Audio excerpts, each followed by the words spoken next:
These 4 true 911 calls will send shivers down your spine. A suburban family is torn apart by a murder. A high-speed chase ends with a standoff inside a home.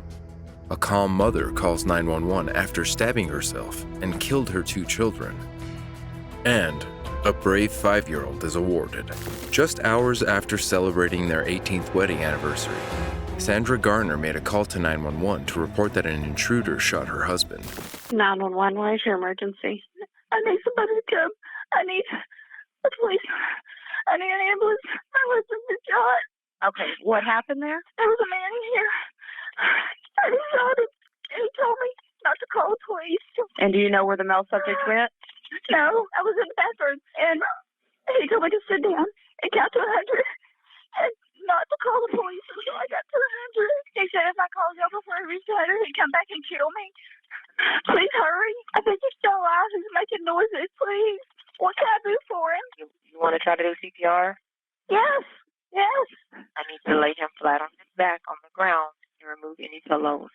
On the ground? You want me to get him off the bed? Yes, ma'am, if possible. We need to try to do some compression. Okay.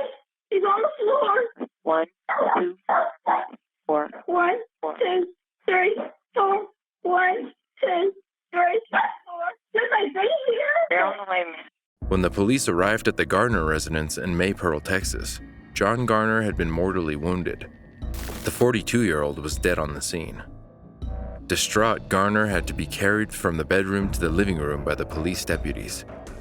According to Garner, the intruder shot John 3 times, with every moment captured on police body cameras. The premises were checked for the alleged gunman, but found no traces of the man Garner claims to have seen. According to Garner, she was awakened that night by 2 gunshots and saw a masked male holding a gun and flashlight. I woke up and then I had heard a gunshot. You heard a gunshot? Heard 2 gunshots. And then somehow I ended up in the floor beside the bed. She claimed that the gunman told her he was not there to harm her, but a work-related grudge against her husband, John. Because I lost my house, I lost my wife, I lost my kid. The gunman forced Garner to open a safe and give him approximately $18,000. Furthermore, she was instructed to go into the bathroom and count to 100 until he left. Hours after Sandra's questioning, she went to be with the extended Garner family. When questioned about John and what happened to him, none of the family members believed her. Did you believe her? I did. Did everybody in the room believe her? No. Garner's son, Wes Miller, quickly cast the blame on his mother for the murder. I don't understand why. What's your thoughts? I don't want to tell you. I guess my mom, man. In less than 24 hours after her husband had been shot, Garner went back to her house. In an interview with CBS, Sandra said she felt that she needed to be there. It was a little weird, yes, but I knew I needed to be there.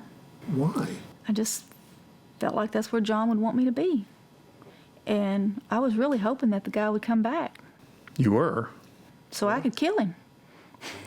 After obtaining a search warrant to search the couple's home and vehicles, investigators found a bullet in a pillowcase inside the Garner's bedroom and seized several electronic devices.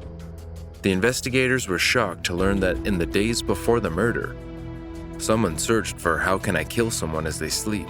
on Garner's iPad, which made her more of a suspect. Medications like fentanyl were also found in her search history. Additionally, a .38 caliber pistol was also found in her Ford Mustang. Police said the gun, which matched the one that was used to kill John Garner, had been wrapped in a paper towel and hidden inside 2 plastic bags. Gunshot residue was found on both of Garner's hands. Garner went from being a victim of a home invasion to a person of interest. The Maypearl Police Department made a statement on Facebook saying, "We have reason to believe that the shooting was not a stranger-on-stranger home invasion." Sandra was then brought back in for a second round of questioning. I need you to be honest. I swear I'm trying to be honest with you. You don't think I'm being honest? No. Garner was arrested 8 days after John's death on murder charges and held at the Ellis County Jail on a $2 million bond. The prosecutors ridiculed Sandra's story that an intruder used her gun to kill John. Poor police work was also brought into question. Was the crime scene secured in your view, quickly enough to preserve all the evidence? No. I probably should have taken her out of the house and put her in a car. I probably should have bagged her hands, and I should have done some other things. Garner's defense team argued the gunshot residue found on both her hands did not prove her guilt beyond a reasonable doubt. They argued further that Garner had no motive to kill John because of her declining health. At the time of John's murder, Garner had multiple sclerosis. She was found not guilty of murder in 2019 after a 4-week trial. Today's video is sponsored by ADT. Everyone deserves to feel secure and protected. I know that a sense of safety can be difficult to restore if you or your family's well-being has been put in jeopardy. ADT's goal is to help you be confident in your family's safety. They have been voted as America's #1 home security solution. You handle life. ADT handles the security. When you sign up as a true 911 fan, you can get an ADT video doorbell installed for free. It includes HD video, infrared night vision, and two-way talk. New customers get a $100 Visa gift card. Click the link in the description to take advantage of this offer. Every purchase supports this channel.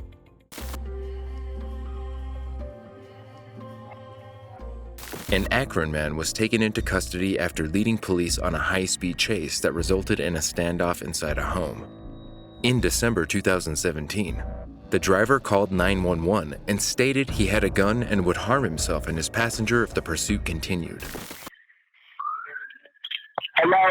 Hello, Akron 911. I'm on the highway. Listen, I'm a paranoid schizophrenic, and I'm on meth, and there's police cars behind me chasing me. I have no... Okay, sir, you need to pull over and stop, sir. Chasing me, I'm going to shoot me and the person in my car. Okay, so you need to pull over and listen to their command. I'm not pulling over for nothing. Sir, you need to pull If over. they do not back off, I'm shooting me and the person in my car. You better tell them. Sir, do you have a weapon on you? Do you have a weapon? Back off, I'm shooting me and the person in my car. Sir, do you have a weapon on you? Yes, I have a weapon on me. I have a gun on my lap. If they do not back off, I am going to smash cars into cars, and I'm going to kill myself and my victim. Sir, why are they chasing you? They tried to pull me over. They don't back off, I'm going to start shooting. You better tell them to back off. You better tell them. Sir, I can't tell them that. They need you to pull over and then you need to listen to his command. What's your name, sir? I'm not telling you. Sir, what's your name? If you do not tell them to back off. Sir, I am just talking to you. I am talking to the officers. I have no brakes. You what? I don't have brakes. You don't have any brakes. I don't have no brakes. So if they're chasing me, I'm going to red lights and everything. So how are you expected to stop the car if you don't have any That's brakes? what I'm saying. Tell them to back off. Sir, they already have your license. Tell them to back off.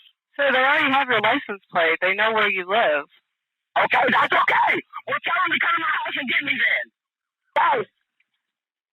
What's your name, sir? My name is Justin Walker. Chuck, you said? My name is Justin Walker. Okay.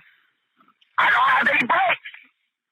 Sir, then can you put the vehicle... I don't have brakes. I can't stop. Sir, there's a way to stop the car even without brakes. I don't have brakes. Sir, there's a way to stop the car even without brakes. Nope. Sir, they need you to pull over. I'm not pulling over.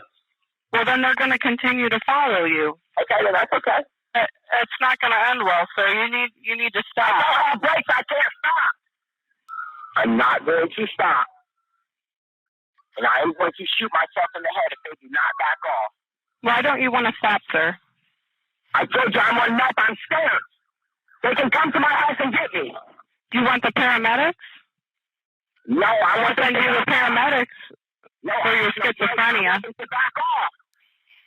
So who's in the car with you? Hello? Sir? Hello? Are you going to tell them to back off or no? Will you answer my question? Who's in the car with you? So it's best that you pull over and stop and come out with your hands up. I just told you that my brakes are out. I don't have brakes. Sir, I told you how to stop without your brakes. You're going to put it in neutral. And then you're going to put your your foot on the brake after you put it in neutral. Did you put the car in neutral? No. Okay, well, put it in neutral, and then you're going to put your foot on the brake. No. Okay, then you need to pull over. I don't know what to do, bro.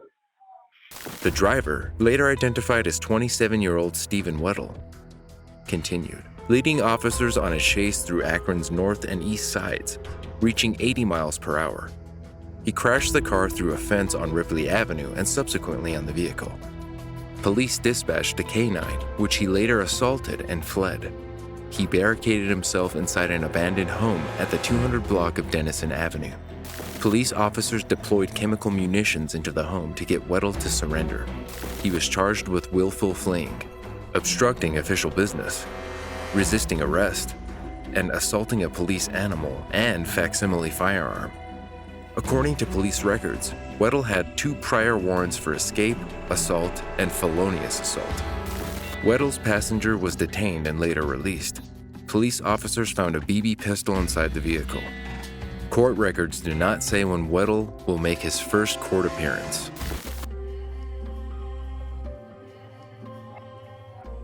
In November 2016, Brandy Worley, a woman from Darlington, Indiana, made a chillingly calm call to 911 reporting she had stabbed herself and killed her 2 children. When police arrived at the scene, they found the lifeless bodies of 7-year-old Tyler and 3-year-old Charlie, covered in blankets. The children had both been stabbed to death in Charlie's bedroom. Brandy was sitting in the living room with the stab wound on her neck. 203 South Madison Street, In what town? Darlington. Hey, what's going on there? I just stabbed myself and I killed my 2 children. You stabbed yourself and killed your 2 children? Mm-hmm. Okay, and what's your name? Brandy Worley. Brandy what? Worley. Okay. How do you spell your last name? Worley. And where are the children at? In my daughter's room on the floor. In your daughter's room on the floor? Okay. And what caused you to do this today? My husband wanted a divorce and wanted to take my kid. I won't let him have my kid. Okay, and how old are your children? 7 and 3. 10 and 3? 7. 7 and 3? Mm-hmm. Okay. And where did you stab yourself at? In the neck. Okay, are you bleeding? Yeah, there's blood everywhere. Okay, and where are you at? In my living room. You're in your living room? Mm-hmm. Are you armed now with the knife still? No, it's in my children's room. Okay, are you still there? Hello? Yeah. Okay, where's your husband at? Downstairs somewhere. Okay, what's his condition? I don't know. I haven't talked to him. And when you say downstairs, is he in a basement or? Yeah. Okay, what's his name? Jason. Nathan? Jason. Jason? Jason Worley? Yeah. Okay. And do you have any other weapons with you? Yeah. No. No? Okay. And what are you feeling right now? I mean, you're tired? Are you where? Yeah. I took a lot of Benadryl. You took a lot of Benadryl? Yeah. Okay. Okay. And is there anyone else in the residence besides your children and you and your husband? I called my mom. You called your mom? What did she say? I hang up and call 911. And she'd be here in a second. The last thing? No, I'm having a hard time. I have a hard time hearing you. What did you say your mom's name was? Rosemary Odell. Rosemary Odell? Tyler was born on the 17th of September 2009. He was a first-grade student at Sugar Creek Elementary School. Just like any other child his age, he enjoyed playing sports. He had dreams of one day working on computers. 4 years later, Charlie was born. She was enrolled in preschool. Charlie loved attending story time at the local library and took dance classes. As it would be discovered, the day before the murders took place, Jason filed for divorce. Brandy married Jason Worley in August 2009. After 2 years of being engaged, the parents had previously discussed going their separate ways but decided to make it work for the children's sake. After filing for divorce, the family went to a dance program for Charlie before returning home for dinner. That evening, Brandy said she needed to buy pipe cleaners. It turned out that she went out to purchase the knife that she would murder their 2 children with. As the nightmare was unfolding upstairs, Jason was asleep in the basement. Screams woke him up, and then he arrived upstairs. Brandy reportedly said to him, "Now you can't take the kids from me." Tyler and Charlie were both pronounced dead at the scene, and Brandy was rushed to a local hospital where she would make a full recovery. The 2 young children died from stab wounds to their necks. Brandy had told paramedics that she wanted to die with her children. News of the shocking murders swept throughout the neighborhood. And kind of disbelief, definitely sadness. It's not something. It's not something that you. It's definitely not something you hear happening in Darlington. I looked down the street and I just seen all the cop cars, so I knew something was wrong. Montgomery County Sheriff held a press conference and discussed the double homicide. No additional details of this crime will be released until the investigation is complete, as to not jeopardize the integrity of the investigation. I can't imagine the pain and the grief that these families are experiencing this morning.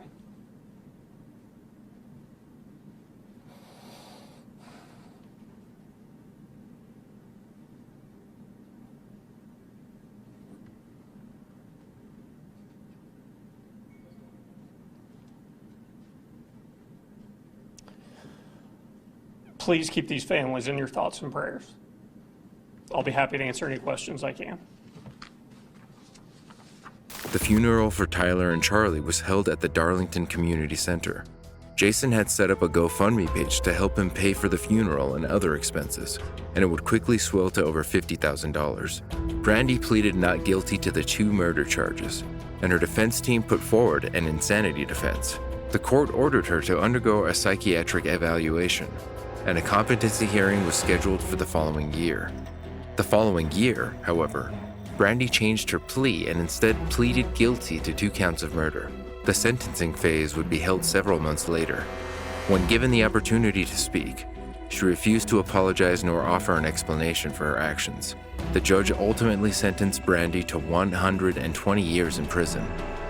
In handing down the sentence, Judge Harry Siamis said that everybody wanted to explain the senseless murders, stating that it was highly unnatural for a parent to kill their own child. Brandy's lawyer had this to say about her sentence. It wasn't a death penalty case, and it made it easier to resolve. So I can't say that the sentence is unfair. Just some things don't have an explanation. We love Charlie and Tyler. Everybody loved Charlie and Tyler, and we will continue loving them. According to reports, Brandy Worley has still reportedly shown no remorse for the murder of her 2 children. In prison, she has been diagnosed with depression and has been in an unemotional state.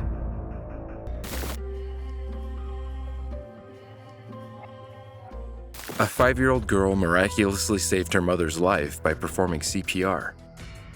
Aoife Forsyth from Melbourne, Australia, called 000 when her mom collapsed and stopped breathing. She performed CPR on her mom and cared for her younger brother until the paramedics arrived. Hey, how old are you? 5. You're 5, are you? Okay, tell me exactly what's your name? Okay, tell me exactly what happened. My mom collapsed. Your mum collapsed? Are you with your mum now? Yeah. How old is she? How old's your mum? 36. 36. Is your mum awake? Yep. Yep. Is she breathing? Yep. Yeah. Is she awake? Yep. Can she talk to you? Yep. She can. Is she talking now? No. She's not talking. Can you get a response from your mum? Yeah. Okay, say hello to your mum and tell me if she talks to you. Hello, Mama. What did your mum say? Hi. Oh, good. Okay, all right. So is her breathing completely normal or you don't know? I don't know. All right. Is she completely alert? Yep. Is she changing colour? No. No? Does she have a history of heart problems? Yes. She does. Do you know what the heart problem is? No. All right. What does she have? Abdominal pain? So does she have pain in her stomach? No. No. Is that your mum talking now? Yes. Can you ask your mum what heart problem she has? They don't. Pardon?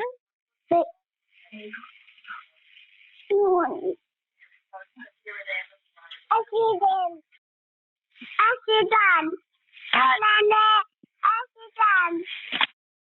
Ed, darling? Yep. Accident. What heart problem does your mum have? SVT. SVT. Okay, good girl. And have you got another brother or sister there? I've got a sister and she's 2. Two, is she? Okay. So what's your mum doing now? Is she lying down or? She's on the floor lying down. Okay. If there's a defibrillator, send someone in case it's needed. And I don't want you to get your mum to have anything to eat or drink, okay? Okay. When she's breathing, do you know what I mean by breathing? When she's breathing, can you ask your mum, is her breathing normal for her? She's shivering. She's shivering. How's her breathing? Is it normal? Yeah. Do you want to ask her, is your breathing normal? Just say, Mum, is your breathing normal? Mum. Yep. It is. Oh, good. You're doing a really good job for your mum. Have you rang 000 before? Yep. You have rang 000 before. Good. Okay. I'm going to stay on the line with you until the ambulance gets there, okay? Okay. What I want you to do is watch your mum really closely, okay? And I want you to look if there's any change with your mum with anything at all. Okay. All right? So she looks different or her colour's different or she goes to sleep, you tell me, okay? Okay. So if she becomes less awake or starts getting worse, you tell me immediately and tell me when the paramedics are right with her. You stay on the phone with me, okay? What's your mum doing now? She's falling asleep. Is she falling asleep, is she? Okay. What about now? Is she sleeping or is she awake? She's sleeping. She's sleeping. Can you wake her up for me? Yeah. Try and wake her up and tell me what's happening. Can you wake her up? No. No? Is Mummy talking? No. She's not talking. Okay. What I want you to do, you need to listen carefully. How is it your little sister that's there? What? Your little sister or brother? Sister is here. Okay. Is she next to you as well? Yep. Okay, good. What I want you to do, you listen carefully with your mum. Is she on her back? Yep. All right, I want you to lay her flat on her back and remove any pillows, okay? Is there any pillows underneath? She's got one. Can you move it away? Can you take it out from under her head? Okay. And what about, is she breathing, your mum? Nope. No? Can you see her chest go up and down? Can you see her chest go up and down? No. What about, put your hand near her mouth. Can you feel any air? You there? No. Can you feel any air? Put your ear next to your mummy's mouth. Can you feel any air? Can you feel any, like, coming out her mouth? No. No. Okay, what I want you to do, is there a defibrillator available? What? All right, that's okay. We're not going to worry. So lay your mum flat on her back on the floor and remove any pillows. Can you do that for me? Okay, I moved the pillow. Good. And is she on her back? She's on the wooden floor. Yeah, is she lying on her back? Flat on her back? Yep. She is? Okay, so listen carefully and I'll tell you how to do resuscitation, okay? So I want you to place the heel of your hand. So the heel of your hand, I want you to put it on the breastbone. Can you do that for me? Yep. I want you to pump your mum's chest hard and fast, okay? Okay. At least twice per second and 5 centimeters deep. Let the chest come all the way up between pumps, and we're going to do this 600 times or until help can take over. Count out loud so I can count with you. So put one hand on your mum's chest and your other hand on top of that, okay? I want you to push down hard on your mum's chest and fast, okay? And you count 1, 2, 3, 4, like that. Are you doing that? Yep. Tell me what you're doing. Job, what are you doing? You tell me. I'm just looking. I'm counting on you. Yeah, so you got to count. You count 1, 2, 3, 4. Put both of your hands on your mum's chest between her boobs. You know what I'm saying? Yeah.